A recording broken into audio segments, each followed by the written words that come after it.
People-pleasing is not about being too nice. That's the thing, almost every conversation about this gets wrong. And it's not a small error. When you start from the wrong place, everything that follows doesn't quite fit. The solutions don't work. The self-understanding stays shallow.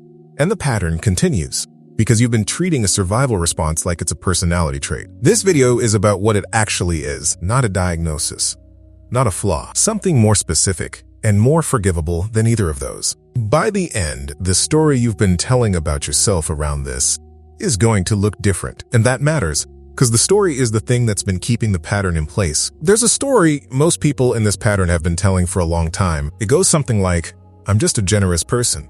I care about other people. I was raised to be considerate. There's nothing wrong with putting others first. And here's the thing. None of that is untrue.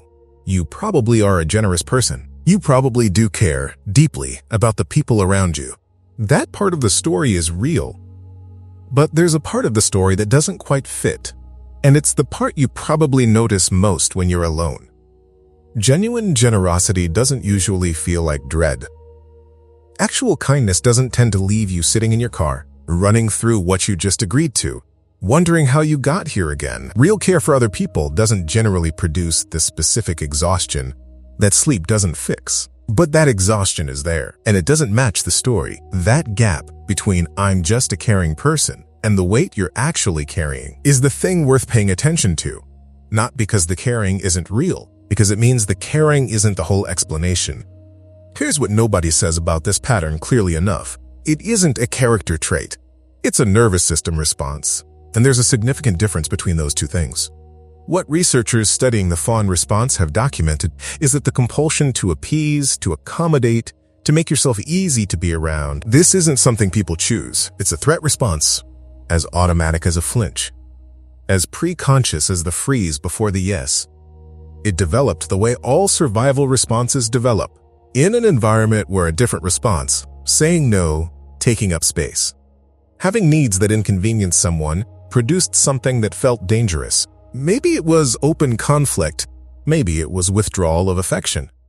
Maybe it was something subtler, the particular chill in the air, when you made someone uncomfortable, the way attention shifted, the way love seemed to get conditional. The nervous system, which is extremely good at pattern recognition, learned the solution. Make yourself agreeable. Anticipate what's needed before it becomes a demand. Stay pleasant, stay useful, stay small enough not to cause a problem. And it worked. That's the part that gets left out. The Fawn response doesn't persist because people are weak.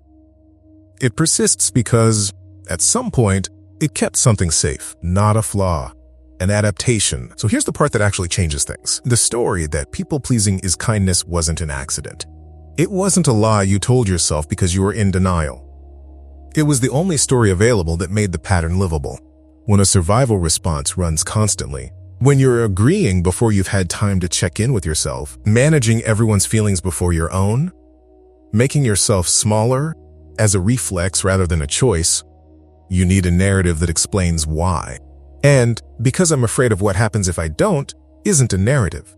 Anyone can sustain a life around, but because I'm a caring person, because I value other people, because I was raised right, that's a story you can hold with some dignity. Calling it kindness wasn't weakness, it was protection. It lets you keep going.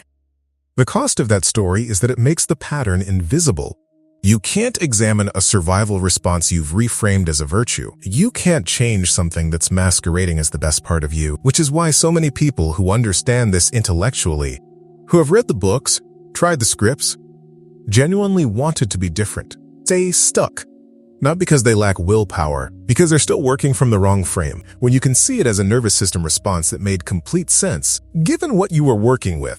Not a virtue, not a flaw, something that happened to you, and that your system learned, something shifts. Not everything, not overnight, but the thing that has to shift first shifts.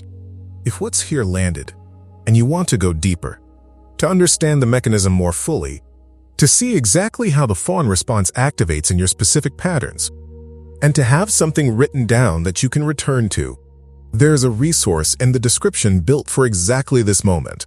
It's the place to start when understanding is the first thing that needs to happen.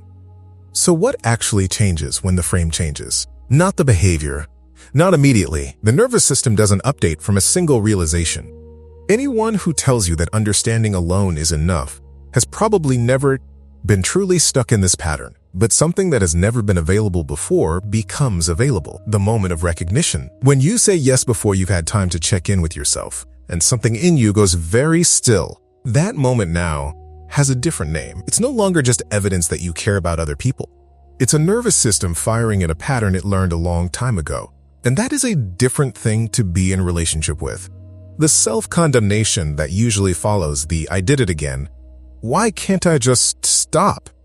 That has a different landing too. You didn't fail at willpower. Your nervous system ran the pattern it was trained to run. Those are different things. One of them you can work with.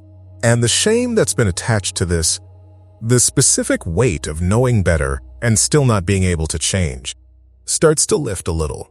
Not because the problem is solved, because the problem is finally located correctly.